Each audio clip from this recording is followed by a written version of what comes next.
স্বাগত স্বাগত, চলে এসেছি আজকে আরেকটা মিনি ব্লগ নিয়ে। রোজ সকালটা আমার রান্নাঘরে কিভাবে কাটায় সেটাই আজকে দেখাবো। এখানে দুটো ওভেনে বসিয়ে দিয়েছি দুধ, আর রশিদাদি যে বাসনগুলো মেজে দিয়ে গেছিল সেগুলোকে একে একে গুছিয়ে রাখছি। আর এদিকে দেবার জন্য যে ফিটিং বোতলটা আছে সেটাও ধুয়ে ফোটানোর জন্য রেডি করে নিচ্ছি।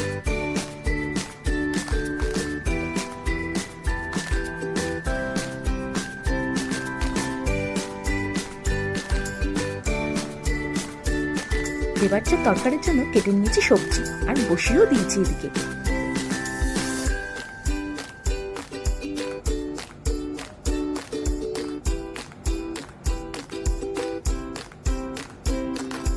আজকে তাড়াতাড়ি করার ঠেলায় আমার কাপটা গেছে ভেঙে, তাই সঙ্গে সঙ্গে বার করেছি নতুন একটা কাপ। কেমন লাগছে? আর এদিকে বসিয়ে দিয়েছি সবার জন্য চা, চালটাও ভিজিয়ে রেখেছি। সব কাজ শেষ, দেখা হচ্ছে পরে।